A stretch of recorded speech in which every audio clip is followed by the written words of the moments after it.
Hi, I'm Larry, and today we're going to go over using the right-click menu in the designer.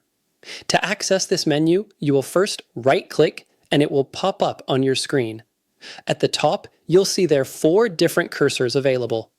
The first one is the pointer cursor, which is great for designers who need to select, move, or manipulate objects for any reason.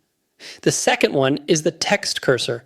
This is specifically used for text boxes. It is helpful if you need to select in between letters in text on the page. The next cursor type is the hand tool.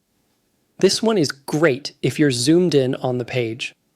I select the hand tool, and now I can maneuver around the page to a more convenient location to where I'm working. The final cursor type is the multi-select tool, which will allow me to select more than one object at a time.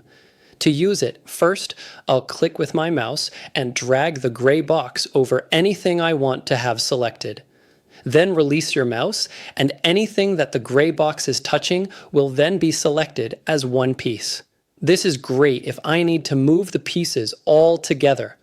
Another great tool in the right-click menu is the frame index. This feature is specifically designed for overlapping objects in the designer. For instance, I might want to place the picture of the basketball player behind the sitting student. I will select this photo, right-click, and select Frame Index. Then I can select Move Down to send the picture behind the other. You may also want to send objects to the background layer. There's a quick tool in the right-click menu to do so. First, select the object. Then right-click with your mouse and choose Add to Background. Now when you're working in the designer, that object will specifically be in the background layer.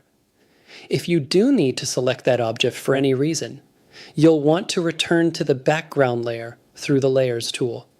Thank you for joining me for this tutorial, and happy yearbook building!